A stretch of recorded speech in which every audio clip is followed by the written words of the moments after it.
கண்ணனை பாடு மனமே, கண்ணனை பாடு மனமே, ஏ கண்ணனை பாடு மனமே. வணக்கம் நேயர்களே, நம் விருந்தினர் நிகழ்ச்சிக்கு உங்கள் அனைவரையும் வரவேற்கிறோம். ஆனாலும் நின்றன் அதிசயங்கள் யாவினுமே கானாமுதம் படைத்த காட்சி மிக விந்தையடா. காட்டு நெடுவானம் கடலெல்லாம் விந்தையனில் பாட்டினை போல் ஆச்சரியம் பாரின் மிசை இல்லையடா. இசையை குறித்து வியந்து மகாகவி பாரதி எழுதிய வரிகள் இவை. இசை நமக்கு வசமாவது என்பது மிக மிக ஒரு அற்புதமான விஷயம். அதிலும் ஒரு நல்ல குருவிடம் இசை பயின்ற ஒருவரை சங்கீத கலாநிதி அமரர் டி.கே. ஜெயராமன் அவர்களுடைய அணுக்க சிஷ்யராக இருந்து சங்கீதம் பயின்ற ஒருவரை நம்ம இன்னைக்கு நம் விருந்த நிகழ்ச்சியில் சந்திக்க இருக்கிறோம். திரு பத்ரி நாராயணன் அவர்கள், வாங்க சந்திக்கலாம். வணக்கம் சார். வணக்கம். ஒரு சங்கீத கலாநிதி, அவர் ஒரு பெரிய மேதைன்னு சொல்லலாம். அவர் டி.கே. ஜெயராமன் அவர்கிட்ட நீங்க ரொம்ப வருஷமா கொடுவை இருந்து மேடைகள் நிறைய பாடியிருக்கீங்க, நிறைய இன்னும் கீர்த்தனைகள் கத்துக்கிட்டு இருக்கீங்க. எப்படி இந்த இசை பயணம் எப்படி தொடங்குச்சுங்க? ஏன்னா உங்க குடும்பத்துல வேற யாராவது அப்படி சங்கீத ஞானம் உடையவர்கள் இருந்திருக்காங்களா? எப்படி ஆரம்பிச்சது? எங்கள் அப்பாவுக்கு கேள்வி ஞானம் உண்டு, அம்மாவுக்கு இசையில் ரொம்ப இன்ட்ரெஸ்ட் ஜாஸ்தி. அவள் ரெண்டு பேரும் நான் நல்லா பாடணுன்ட்டு ஒரு ஆர்வத்தோட என்னை வந்து இந்த இசைத்துறையில் இன்ட்ரடியூஸ் பண்ணி விட்டேன். ஒரு 6 வயசு இருக்கிறச்ச நான் வந்து முதல்ல மயிலாப்பூரில் இருந்தேன். அங்கே குடியிருந்தேன். அந்த வீட்டுக்கு எதிர ஒரு இசை பள்ளி இருந்தது, தேவிகான வித்யாலயான்ட்டு. அங்கே சங்கீத கிளாஸ் எல்லாம் நடக்கும். நான் வந்து பின்னாடி வீடு கொடுத்துனறோம், முன்பக்கம் வந்து நான் படிக்கிறேன்னு வச்சுட்டு புக் அப்படியே வச்சுட்டு அந்த கம்பியை பிடிச்சிட்டு நான் அப்படியே இந்த அங்கே பாடுறதை கேட்டுட்டு அவள் பாடினோன்னு நான் திருப்பி திருப்பி பாடிகிட்டே இருப்பேன். கூடவே பாடிட்டு இருப்பேன். அது எதிர் வீட்டில் இருந்தனால நான் இங்கேருந்து கேட்டு கேட்டு நான் பாட முடிஞ்சுது. இதை வந்து மாடியில் ஒருத்தர் கொடுத்துன்னு இருந்தார், ஏவிஎம்ல இருந்தார், ரகுநாதன் மட்டும். அவருக்கு ரொம்ப நாளாக நோட் பண்ணிட்டு இருந்தார். இந்த பையன் என்ன பண்ணுறான், அவன் எனக்கு உண்மையே தெரியல, நின்றுட்டே இருக்கான், ரொம்ப நாளைக்கு கால் கெடுத்து நிற்கிறான், இவன் என்ன தான் பண்ணுறான் பார்ப்போன்ட்டு எனக்கு தெரியாமல் பின்னாடி வந்து நின்று நான் என்ன பண்ணுறேன்னு பார்த்துருக்காரு. அப்படியே அவள் பாடுறது திருப்பி திருப்பி நான் பாடின உடனே இவருக்கு ஒரு ஆச்சரியமாக இருந்தது. என்ன இவ்வளோ நல்லா பாடுறாங்க, இவனுக்கு ஏதோ மியூசிக்கில் இன்ட்ரெஸ்ட் இருக்கா போல இருக்கு அப்படின்னு சொல்லிட்டு எங்கள் அப்பாட்ட பேசியிருக்காரு. உன் பையனுக்கு பாட்டில் ரொம்ப இன்ட்ரெஸ்ட் இருக்குன்னு தோன்றது, அதனால் அவனை ஸ்கூலில் சேர்த்துரும், நீ பாட்டு ஸ்கூலில் அவன் நல்லா வருவான் அப்படின்னார். அப்போ அப்பாவெல்லாம் ரொம்ப ஃபைனான்ஷியலி ரொம்ப புவர் இதில் இருந்தா, ஸ்டேட்டஸில் இருந்தா. அப்போ எனக்கு வசதி இல்லை சுவாமி அப்படின்னார். இல்லை, நீங்கள் பர்மிஷன் கொடுத்தா போகிறோம், நான் அந்த பையனுக்கு நான் படிக்க வைக்கிறேன் பாட்டு அப்படின்னு சொல்லிட்டு அவர் பெரிய மனசு பண்ணி அவர் தான் பிள்ளையார் சொல்லி போட்டு வச்சார். ஸோ அவரோட அனுகிரகத்தினால்தான் இவ்வளோ அளவுக்கு. எங்க பாட்டு கத்துக்க ஆரம்பிச்சீங்க? அவர்கிட்ட எதிர் ஸ்கூல்லேயே கேட்டதுனால அங்கேயே அந்த ஸ்கூல்லேயே போட்டேன். அதுல இருந்து நான் கற்றுக்க ஆரம்பித்தேன். முதல்ல ஒரு 7-8 வருஷம் அங்கே கற்றுண்டேன். அதுக்கப்புறம் ஷிஃப்டட் அவர் ரெசிடென்ஸு மந்தவளைக்கு வந்துட்டோம். அப்போ வந்த உடனே நான் அந்த பழைய பாட்டெல்லாம் ப்ராக்டிஸ் பண்ணிட்டு இருப்பேன். அப்போ வந்து மதுரை வெங்கடேசன் ஒருத்தர் அப்பா அங்கே கொடுத்துன்னு இருந்தார். இதை பார்த்துட்டு போயிருக்கார். அவர் போன உடனே இந்த பையன் நல்லா பாடுறான், என்கிட்ட அனுப்புங்க அப்படின்னு சொல்லிட்டு எங்கள் அப்பாட்ட சொன்னார். சரின்னுட்டு அவர்கிட்ட பாட ஆரம்பித்தேன். அவர்கிட்ட பாடிட்டு இருக்கிறது நிறைய, அவர்கிட்ட ஒரு 3-4 வருஷம் கற்றுண்டேன். அப்புறம் இந்த SSLC வரச்சு அந்த சமயத்தில் மதுரை வெங்கடேஷ் வந்து ஹேமமாலினி நாட்டு விஹார் ஒன்று இனாகிரேட் பண்ணான். அப்போ வந்து மதுரை வெங்கடேசன் பாடிட்டு இருந்தார் கச்சேரியா, அவரோட கூட நான் பாடிட்டு இருந்தேன். அப்போதான் அந்த டி.கே.ஜே. சார் வந்தாருங்க, அந்த ஃபங்க்ஷனுக்கு வந்தார். நான் பாடுறதை கேட்டுட்டு எங்கள் குருக்கிட்ட உங்கள் சிஷ்யனை எனக்கு கொஞ்சம் கூட பாடுறதுக்கு கொஞ்சம் ஹெல்ப் பண்ணுறதுக்கு அனுப்புங்களேன் அப்படின்னு கேட்டார். அதாவது அதே எனக்கு அனுகிரகம் அப்படி அமைஞ்சிருக்கு. அவளாக வந்து எல்லாரும் கூப்பிட்டு கேட்டிருக்காரு. சரி, ஆஹா பேஷ், நீங்கள் சொல்லிக் கொடுங்களேன், அதனால் ஒன்றும் தப்பு இல்லையே அப்படின்னு. அப்போ நான் என்ன சொன்னேன், எங்கள் குருக்கிட்ட, உங்கள் ஸ்கூல் வேற, அரியக்குடி ஸ்கூல் இது, அவாழ்து வேற ஸ்கூலு, 2 ஸ்கூலும் ஒன்றும் சிங்க்ரனைஸ் ஆகாது, முறை டிஃப்ரெண்ட்டாக இருக்குமே, நான் எப்படி இது பண்ணுவேன், நீங்கள் பாட்டு சொல்லிட்டே அப்படின்னு. அப்போ அவர் என்ன சொன்னார், அவர்கிட்ட பாடம் பண்ணுறது நீ அவர்கிட்ட பாடம் பண்ணிக்கோ, எங்கிட்ட பாடம் பண்ணதை அப்படியே விட்டுரும், எங்கிட்ட பாடின்று அப்படின்னார். சரின்ட்டு அதுக்கப்புறம் தான் அவர்கிட்ட போக ஆரம்பித்தேன், டி.கே. ஜெயராமன் சார்கிட்ட. அப்புறம் அப்படி இப்படி கொஞ்சமாக சொல்லி கொடுத்துட்டு கூட பாடுறதுக்கெல்லாம் கொஞ்சம் என்னை தயார் பண்ணி வச்சுருந்தார். ஆனால் கூட பாடுறதுங்கிறது ரொம்ப கஷ்டமான ஒரு இது. ஏன்னா அவளை பார்த்து பார்த்து பார்த்து நம்ம பாடணும். நம்மளாம் வந்து ஓவர்டு பண்ணக்கூடாது, அவள் எடுக்கிறதுக்கு முன்னாடி நம்ம எடுக்கக்கூடாது, இதெல்லாம் இருக்கு. ரொம்ப அனுசரணையாக பாடணும். கூட பாடுறவாளுக்கு ரொம்ப பொறுமை வேணும், அவளை பார்த்து பக்குவமாக பாடணும். அது ரொம்ப பிடிச்சிருந்தது அவருக்கு, ஜெயராமன் சாருக்கு. நீ நல்லா பாடுற, நீ ரொம்ப நல்லா புரிஞ்சுட்டு பாடுற, அதுதான் முக்கியம். அதுக்கு நான் எங்கள் அக்காவோட அப்படிதான் பாடுவேன் அப்படின்னு பட்டமாகவே சொல்லியிருக்கேன். பத்ரி நல்லா இணைஞ்சு பாடுறான், உனக்கு நீ அவனுக்கே ட்ரெயின் பண்ணி நல்லா பாட வச்சுக்கோ அப்படின்னு சொன்னான். அதுலேருந்து ஆரம்பிச்சது. நான் வந்து சென்ட்ரல் கவர்மெண்ட்டில் அப்போ உத்தியோகத்தில் இருந்தேன், கவர்மெண்ட் ஜாப்ல இருந்தேன். அப்போ வந்து கச்சேரி இருந்தால் முதல்ல சொல்லிவிடுவார்.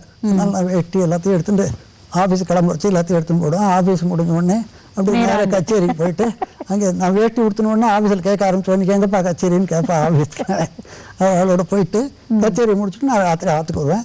திரும்பி காலத்தில் 6 மணிக்கு ஆற்றுக்கு போயிடணும். எது எப்படி இருந்தாலும் அந்த ரொட்டீன் மட்டும் விடக்கூடாது, கிளாஸுக்கு போகிறது மட்டும் விடவே கூடாது. போன உடனே அவருக்கு எதனா லெட்டர்ஸ் எடுக்கணும், அவருக்கு ஹெல்ப் பண்ணுறதெல்லாம் பண்ணிவிட்டு பாட்டையும் கற்றுன்ட்டு திரும்பி ஆற்றுக்கு வந்துட்டு உடனே சாப்பிட்டுட்டு உடனே ஆஃபீஸ் கிளம்பிடுவேன். எனக்கு ப்ராக்டிஸ் பண்ணுற டைம் எப்படின்னா லஞ்ச் ஹவரில் 1 to 2 இருக்கும். நான் என்ன பண்ணுவேன், 1 மணி ஆச்சுன்னா ரூம் கதவை போட்டுருவேன், யாரும் உள்ளே வரக்கூடாது எனக்கு. ஸோ அந்த டயத்தில் தான் நான் ப்ராக்டிஸே பண்ணுவேன். அந்த டயத்தில் அன்றைக்கி என்ன சொல்லி கொடுத்தாரோ அதை உட்காந்து நான் ப்ராக்டிஸ் பண்ணுவேன். அதை தட் இஸ் ஒன் டைம். நான் சாயங்காலம் கச்சேரிக்கு போடுவேன். அதுக்கப்புறம் வந்து டியூஷன் சொல்லிக் கொடுக்க ஆரம்பிக்கலான்ட்டு டிகே பட்டமாளவரை வந்து டிகே ஜெயராமன் சார்கிட்ட வந்து பத்ரியை சொல்லிக் கொடுக்க சொல்லுவோம் அப்படின்னு முதல்ல டியூஷன் அரேஞ்ச் பண்ணதே பட்டம்மா மாமி தான். நல்லா சொல்லி கொடுக்குறாங்க. டிகே பட்டம்மாள், டிகே ஜெயராமன் இதெல்லாமே ஒரு சங்கீதத்தை பொறுத்த வரைக்கும் ஒரு லெஜெண்ட்ஸ் மாதிரியான ஒரு விஷயம்.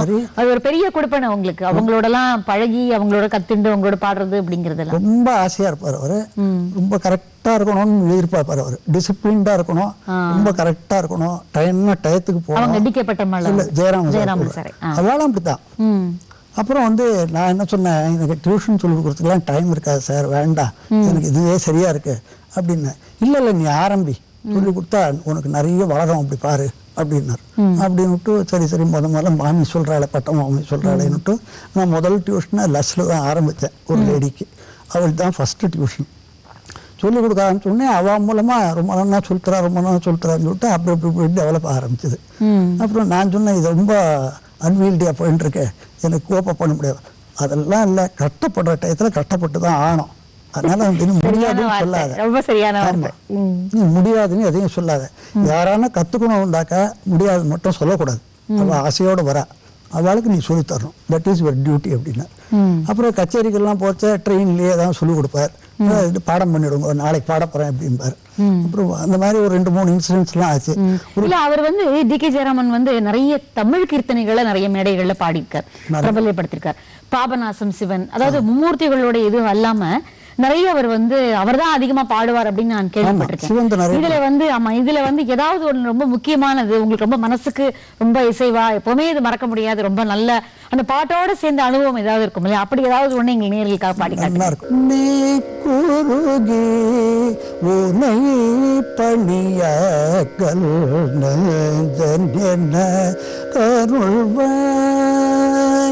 முருகனே குருகி உனை பணியாக்கல் நெஞ்சன் என்ற கருள்வாய்.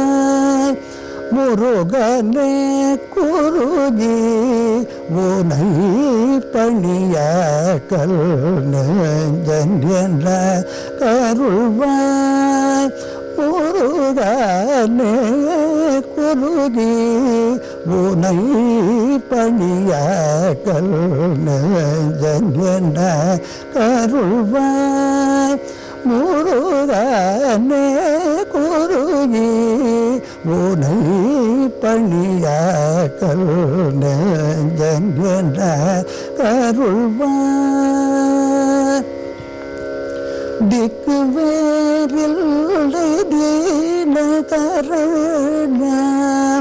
திக்கு வேறில்லை தீனகரண, திக்கு வேறில்லை தீனகரண. தேவ தேவர் முனிவர் பணி சுப்பிரமணிய தேவர் முனிவர் பணி சுப்பிரமணிய தேவர் முனிவர் பணி சுப்பிரமணிய குருஜி உனை பணியாக்கல் நெஞ்சென்ன கருள்வார். யார் எழுதின பாட்டு இது? பாபநாசிவன். பாபநாசம் சிவனோட. அவள் வந்து பாடத்துலனா டிக்ஷன் ரொம்ப கிளியரா இருக்கும். அப்படியே கச்சேரி பண்றச்சே அது எழுதிக்கலாம் அப்படியே அந்த மாதிரி பாடுவான். வார்த்தைகள்லாம் சுத்தமா இருக்கும். அந்த அழகா பாடுவா, பங்கீடு பண்ணி பாடுவா. நீங்க எவ்வளவு மேடைகள்ல எவ்வளவு வகையான கச்சேரிகள் பண்ணிருப்பீங்க அவரோட? ஒரு டிகே சேர அவரோட கூட கிட்டத்தட்ட ஒரு 1000 கச்சேரி பண்ணிருப்பேன். நான் ஒரு 20 வருஷம் அவரோட பாடிட்டு 20 இயர்ஸ் கூடவே பாடிட்டு இருந்தேன். பிசைட்ஸ் நான் தனியாக பாடுறதும் இது பண்ணிட்டு அவரோட அவர் வந்து ஒரு கச்சேரியோட விடக்கூடாம்பார், எல்லா கச்சேரிக்கும் வரணும்பார். இப்போ என்னோட பொசிஷன் வந்து அப்புறம் வந்து அவரோட லாஸ்ட் டேஸில் கொஞ்சம் ஒரு 5-6 வருஷம் ரொம்ப நான் இல்லாத ரொம்ப அவருக்கு கொஞ்சம் சிரமமாக இருந்தது. ஏன்னா நான் ஃபுல்லாக கம்ப்ளீட்டாக ஆடிட் போக வேண்டியிருந்தது. I was working as senior accounts officer in both first in the CPW department, அதுக்கப்புறம் இன்கம் டேக்ஸ் டிபார்ட்மெண்ட்ல. ஸோ CPW வந்து ஒரு 6-7 வருஷம் போயிட்டு இருந்தேன். அப்புறம் இங்கே வந்து ஒரு 8 வருஷம் போயிட்டு இருந்தேன் ஆடிட்டுக்கு. அதனால் ஆடிட்டுனாக்கா நான் வந்து ஸ்டேஷன்லேயே இருக்க முடியாது. I have to go out of station. அதனால ரேர்லி ஒரு வாரம் இருந்தால் மெட்ராஸில் இருந்தால் ஜாஸ்தி, இல்லைன்னா பாக்கி 4 ஸ்டேட் நான் போயிட்டு இருந்தேன் கம்ப்ளீட்டாக. இதை தவிர ஆல் இண்டியா வரை போயிட்டு இருப்பேன். அதனால அவருக்கு ரொம்ப நீ வேலையை விட்டே வந்துடும் கூட சொன்னார் என்கிட்ட. எப்படி வர முடியும், என்னால் வர முடியாது அப்படின்னு சொன்னாங்க. ரொம்ப கொஞ்சம் அவருக்கு கொஞ்சம் நான் விட்டுட்டு போறேன்னு கொஞ்சம் சிரமம். அதாவது இசையை ஒரு முழு நேர தொழிலா எடுத்துக்கலாம் அப்படிங்கிற ஒரு மாதிரியான சூழல் அப்படி இல்லை இல்லைங்களா? ஒரு குடும்பத்தை காப்பாற்ற முடியும், அதை மூலமா குழந்தைகளை காப்பாற்ற முடியுங்கிற சூழல் இன்னைக்கு ஓரளவுக்கு அதுல நம்ம வந்து பணம் சம்பாதிக்கலாங்கிற நிலைமை இருக்கு. அப்போ உங்க காலகட்டத்துல அது எங்க காலகட்டத்துல இட் வாஸ் ஏர்லி 60s. அப்போ நான் ஆக்சுவலா ரொம்ப விகரஸா நான் வந்து இசையே தொழிலா எடுத்துட்டு முன்னுக்கு வரணுன்ற ஒரு இதில் போனேன். ஒரு ஸ்காலர்ஷிப்பு அப்போ சென்ட்ரல் ஸ்காலர்ஷிப்புக்காக அப்ளை பண்ணணுன்ட்டு ஒரு பெரிய வித்வான்கிட்ட போனேன். அப்போ முதல் கேள்வி அவர் கேட்டார், நீ என்ன பண்ணிட்டு இருக்கேன்னு கேட்டார். நான் அப்போ தான் சென்ட்ரல் கவர்மெண்ட் ஜாயின் பண்ணியிருக்கேன். அதெல்லாம் விட்டுட்டு வராத, இது வந்து இசையெல்லாம் வந்து ரொம்ப ஃபுல்லி டிபெண்ட்டாக வச்சுக்காத, நீ அதை அப்படியே வச்சுக்கோ, விட்டுறாத, இதையும் வச்சுக்கோ, ரெண்டையும் வச்சுக்கோ, ரொம்ப நல்லா வருவேன். அதே மாதிரியே நான் ரெண்டையும் வச்சுட்டு நான் ஓஹோன்னு ஒரு பொசிஷனுக்கு வந்திருக்கேன். அது வரைக்கும் I should be thankful to him. நீங்க சொல்ற மாதிரி உங்க இதுல எல்லாமே ஆசீர்வதிக்கப்பட்டதுதான். யாரோ ஒருத்தர் உங்களுக்காக உங்க அப்பா கிட்ட போய் சப்போர்ட் பண்ணார், அப்புறம் அவங்க டிகே பட்டமால் அவங்க சொன்னாங்க ஆரம்பிங்க அப்படின்னு. அது மாதிரி நிறைய நல்ல விஷயங்கள் சொல்ற மாதிரி ஒரு அனுகிரகத்தினால நடந்திருக்கு. அது இல்லாம நீங்க வந்து வானொலி நிலையத்துல BI கிரேட் ஆர்டிஸ்டா இருந்திருக்கீங்க.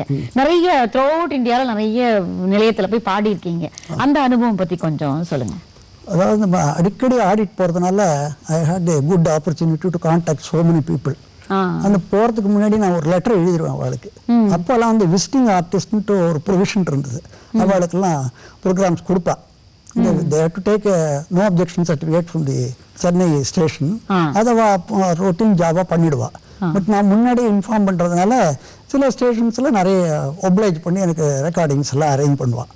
ஏன்னா ஆல்மோஸ்ட் நிறைய stations of all India radio நான் பாடியிருக்கேன். கேரளாவில் பாடியிருக்கேன், கோயம்புத்தூர், அப்புறம் பெங்களூர், கர்நாடகாவில் பாடியிருக்கேன், பாண்டிச்சேரி, இல்லை பாம்பே, டெல்லி, ஹைதராபாத் எல்லா ஸ்டேஷன்ஸ்லையும் பாடியிருக்கேன். இதை நான் அடிக்கடி டூர் பண்ணுறதுனால ஒரு அட்வான்டேஜாக இருந்தது எனக்கு. அதை நீங்கள் பயன்படுத்திக்க முடிஞ்சது. அவளும் மொபிலைஸ் பண்ணான். அப்போ முன்னாடி ப்ரொவிஷன்ஸ் எல்லாம் இருந்தது. இப்போ ஓரளவுக்கு அதெல்லாம் குறைஞ்சு போயிருக்கு. அதனால அவ்வளோ விதிமுறைகள் மாறிட்டு இருக்கு. அதனால நீங்க சென்னை பல்கலைக்கழகத்தில் இசைத்துறையில படிச்சீங்க இல்லையா? இல்லை, நான் படித்தேன். But I didn't take a degree. I completed the BA music course, but I have not written that exam. Just knowledge equip பண்ணிக்கணுன்றதுக்காக அது படித்தேன், அவ்வளோதான். அது நான் வந்து எக்ஸாம்லாம் எழுதலை. But I work as examiner in Annamalai university. அப்புறம் வந்து கேலிக்கட்டில் வந்து அந்த ஒரு கேம்ப் நடத்துவா, சம்மர் கேம்ப்னுட்டு. த்ரூ அவுட் கேரளாலேருந்து எல்லாரும் அங்கே வருவா கேலிக்கட்டுக்கு. ஸோ ஒரு 300-400 ஸ்டூடெண்ட்ஸ் இருப்பா. அவளுக்கு வந்து ஒரு நாளைக்கு வந்து ஒரு 7-8 ஹவர் அவளுக்கு நம்ம சொல்லி தரணும். அது வந்து கைதப்புறம்னுட்டு ஒருத்தர் நடத்திட்டு இருந்தார். இப்போ நான் 2-3 வருஷம் போனேன். அதுக்கப்புறம் வந்து நான் போக முடியல. எனக்கு அதில் போய் சொல்லி கொடுத்தேன். அங்கே வர குழந்தைகளுக்கு சொல்லி தரணும். ஆமாம், எல்லா ஏஜஸும் வருவா. எல்லாருக்கும் அவளுக்கு புரியுற மாதிரி சொல்லி தரணும். மைக் வச்சுருவா, ஒரு சங்கதி பாடினா ஒரு 8 தடவை பாடணும். அதுக்கு அடுத்து 2வது சங்கதி பாடணும். அப்படியே ஒரு நாளைக்கு ஒரு கீர்த்தனை சொல்லி கொடுக்கணும். ஒரு 2-3 நாளில் கொஞ்சம் நான் எங்களுக்கு வந்து தீட்சிதர் ஸ்பெஷலிஸ்ட்டுங்கிறதுனால தீட்சிதர் கீர்த்தனையாவே நீங்கள் சொல்லிக் கொடுங்க அப்படின்னு சொல்லுவா. சரின்ட்டு அதுக்கு தகுந்த மாதிரி நான் தீட்சிதர் கீர்த்தனை சொல்லித்தரோம். நீங்கள் இப்போ கோல்டு மெடல் ஒன்று வாங்கியிருக்கீங்க இல்லையா? அது எது சார்ந்து? மியூசிக் அகாடமியில் அந்த vocal music competition for gentleman. ஓ, அது ஒரு பிரிவு. ஜென்டில்மனுக்கு மட்டும் அந்த இது. சரி, எந்த வருஷம் இது? 61ல. ஓ, அப்பவே நீங்க அப்போ 19 இயர்ஸ் ஒரு அழகான அப்போ வந்து மைசூர் டி சவடையா தான் அப்போ பிரசிடென்ட். அப்போ அந்த மியூசிக் அகாடமி இதெல்லாம் வந்து பிஎஸ்ஐ ஸ்கூல்ல தான் நடக்கும். பிஎஸ்ஐ ஸ்கூல்ல சென்ட்ரல் ஹாலில் காம்படிஷன்ஸ் நடக்கும். பின்பக்கம் கிரவுண்டில் வந்து ஒரு பிரம்மாண்டமான ஒரு பந்தல் போட்டிருப்பான். அந்த பந்தல் பார்க்கறதுக்கே அப்படி இருக்கும். பந்தலே அவ்வளோ அழகாக இருக்கும். நான் வந்து அப்போ ஸ்கவுட்ஸில் இருந்தேன், சுப்பிரமணியா ஸ்கவுட்ஸில். இந்த கச்சேரி கேட்கறதுக்காகவே ஸ்கவுட் ட்ரெஸ்ஸை போட்டுட்டு, ஸ்கவுட்ஸ் எல்லாம் வாலண்டியர் பண்ணலாம் இல்லையா, அதனால வந்து அந்த ட்ரெஸ்ஸை போட்டு நான் உள்ளே போயிடுவேன். அங்கே போயிட்டு எல்லா கச்சேரியும் கேட்பேன். நான் சொல்லிவிடுவேன் அவர்கிட்ட. சுப்பிரமணியம் சர்மான்னு ஒருத்தர் இருந்தார். சார் எனக்கு பாட்டு கேட்கணும் சார். தாராளம் நீ முன்னாடி போய் நின்றுக்கோ, நீ வெளியே வராத, உள்ளே அப்படின்வார். எல்லா கச்சேரியும் நான் கேட்பேன். அப்போ ரொம்ப அழகாக நடக்கும். அப்போ அந்த வருஷம் 61ல டி சவடையா தான், மைசூர் டி சவடையா தான் ஒரு பிரசிடென்ட். அப்போ அந்த காம்படிஷன்ஸ்க்கு அவர் ஜட்ஜஸாக இருப்பார். அந்த சென்ட்ரல் ஹால்லாம் ஃபுல்லாக இருக்கும். அப்படியே காம்படிஷனுக்கே ஃபுல்லாக இருக்கும். அப்போ வந்து நான் தான் கடைசி கேண்டிடேட்டு. நீ என்ன தம்பி பாடுற அப்படின்னார். நான் வந்து நான் தான் கடைசின்னு நினைக்கிறேன் அப்படின்னேன். ஆமாம், நீ தான் கடைசின்னு. அப்போ நான் கடைசியில் சுருட்டியே பாடுறேனே, சுருட்டு ராகம் பாடுறேன். அவருக்கு ரொம்ப சந்தோஷம். சுருட்டு ராகம் பாடுறியா அப்படி? ஆமாம், நான் சுருட்டு ராகம் பாடுறேன்ட்டு நான் ஒரு 5 நிமிஷம் பாடினேன். ரொம்ப சந்தோஷப்பட்டார். ரொம்ப நல்லா இருக்கு, ரொம்ப நல்லா வருவேன் அப்படின்னு சொன்னார். ஸோ அந்த வருஷம் தான் அது கிடைச்சது. ரொம்ப பெரிய ஒரு கோல்டன் மெமரி தான் உங்களுக்கு. ரொம்ப வாழ்த்துக்கள். நீங்க தனியா கச்சேரி பண்ணிருக்கீங்களா? ஏன்னா டிகே ஜெயராம் கச்சேரி பண்ணிருக்கேன், நிறைய தனியா பண்ணிருக்கீங்க. எவ்வளவு மேடைகள் பண்ணிருப்பீங்க? அது ஃபியூ கான்சர்ட்ஸ் தான். எனக்கு தனியா பண்ணது ரொம்ப அவ்வளோ இல்லை. அவரோட பாடுறதுக்கே எனக்கு வந்து அவருக்கு வந்து மாசம் ஃபுல்லா கச்சேரி. அது மாதிரி ஒரு கேப்பே இல்லாமல் ஒரு சீசனில் வந்து 10 நாள் தான் சீசன்னாக்கா வில் சிங் 17 கான்சர்ட்ஸ். எப்படின்னா கார்த்தலை ஒன்று சாயங்காலம் அப்படி. முன்னெல்லாம் கார்த்தலையும் நடக்கும், சில சமயம் சாயங்காலம் நடக்கும். அந்த மாதிரி 17-18 கச்சேரி பண்ணுவார் அவர். விடாமல் ஒரு நாள் கூட ரெஸ்ட் கிடையாது, அப்படி பண்ணுவார். அப்போ வந்து உங்க மனைவியை தான் பாராட்டணும். இப்போ உங்களுடைய இசை பயணம் ஒரு பக்கம் இருந்ததுன்னா உங்களோட மனைவியை தான். ஏன்னா நீங்க முழுக்க வேலை சார்ந்து வெளியிலேயே இருந்திருக்கீங்க, பாடல் சார்ந்து வெளியில இருந்திருக்கீங்க. அப்போ உங்க குடும்பத்தை அவங்க முழுக்க அவங்க தான் ஃபுல்லா பார்த்துட்டதே. பசங்க படிச்சதெல்லாம். மனைவி பேர் என்னங்க? மனைவி பேர் என்ன? மனைவி பேர் நப்பிண்ணை. நப்பிண்ணை. ஓ, ரொம்ப அருமையா. அது திருப்பாவையில் வருது. திருப்பாவையில் வரும் பேரு.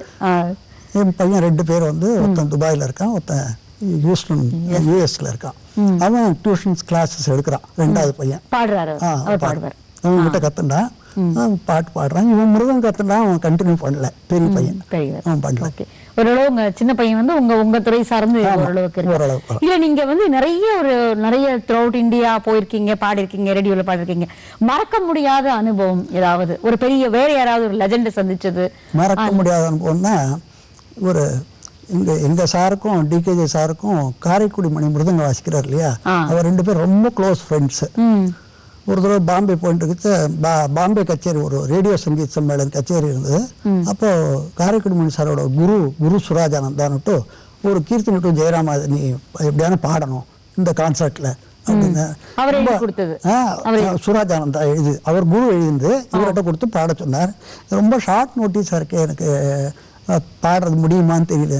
இல்லை ஜெயராமன் நீ கட்டாயம் பாடுறேன் அப்படின்னு சொல்லிவிட்டு அவர் கொடுத்த உடனே அந்த பாட்டை எடுத்துன்னு வந்து நாங்கள் அவாத்தில் டியூன் பண்ணிட்டு இருந்தோம் ஜெயராம சாராத்தில். ஒரு 7 மணிக்கு ஆரம்பித்தோம். ஒரு 10:30 மணி வரைக்கும் கூட ஃபைனாலிட்டியே வரல. அப்போ தான் திடீர்னு என் ஒய்ஃபுக்கு பயம் வந்துடுத்து. இது என்னடா இவர் வரவே இல்லையே, 10:30 மணி ஆச்சு ராத்திரி அப்படின்ட்டு ஜெயராம் சாருக்கு ஃபோன் பண்ணி இந்த மாதிரி எங்கள் ஆத்துக்காரி வரவே இல்லை அப்படின்னா, இங்கே தான் பத்திரமா இருக்கார், இன்னும் கொஞ்ச நாள் அந்த பாட்டு முடிஞ்ச உடனே தான் அனுப்புவோம் அவரை அப்படின்னு சொல்லி அனுப்பிச்சார். அது கண்ணனை பாடு மனமேன்னுட்டு அந்த பாட்டு அதை இதில் பாண்டோம். அந்த பாம்பே ரேடியோ சங்கீத் சம்மேளன காலத்துல ரொம்ப நல்ல அப்ளாஸ் வந்து ரொம்ப நல்லா அமைஞ்சது, ரொம்ப நல்ல அப்ளாஸ் இருந்தது. பாட முடியுமா? பாடுறேன். கண்ணனை பாடு மனமே, கண்ணனை பாடு மனமே, ஏ கண்ணனை பாடு மனமே, ஏ கண்ணனை பாடு மனமே, நல் மனமே, நல் மனமே, கண்ணனை பாடு மனமே, மணி வண்ணனை பாடு, மணி வண்ணனை பாடு, மணி வண்ணனை பாடு, மணி வண்ணனை பாடு, அனுதினமே கண்ணனை பாடு மனமே, மணி வண்ணனை பாடு, அனுதினமே கண்ணனை பாடு மனமே, மண்ணினை உண்ட பாலகனை, மண்ணினை உண்ட பாலகனை, மண்ணினை உண்ட பாலகனை, விண்ணிறம் கொண்ட கோபாலனை, விண்ணிறம் கொண்ட கோபாலனை, விண்ணிறம் கொண்ட கோபாலனை, விண்ணிறம் கொண்ட கோபாலனை, கண்ணனை பாடு மனமே, பண்ணினை குழலில் இசைத்தவனை, பண்ணினை குழலில் இசைத்தவனை, பண்ணினை குழலில் இசைத்தவனை, வெண்ணையை திருடி புசித்தவனை, பண்ணினை குழலில் இசைத்தவனை, வெண்ணையை திருடி புசித்தவனை, படவர் நிழலாய் இருந்தவனை, படவர் நிழலாய் இருந்தவனை, பாண்டவர் நிழலாய் இருந்தவனை, பாங்குடன் கீதையை தந்தவனை, பாங்குடன் கீதையை தந்தவனை, பாங்குடன் கீதையை தந்தவனை, பாங்குடன் கீதையை தந்தவனை, பாங்குடன் கீதையை தந்தவனை, கண்ணனை பாடு மனமே, ஏ கண்ணனை பாடு மனமே. ரொம்ப நல்ல அழகான 2 பாடல்களையும் நேயர்களுக்காக பாடி காமிச்சிங்க. இன்னொரு நிகழ்ச்சியில இன்னும் நிறைய உங்களுடைய பாடல்களோட உங்க அனுபவங்களை பகிர்ந்து கொள்ளக்கூடிய வாய்ப்பு கிடைக்கும் அப்படின்னு நம்புறோம். நன்றி.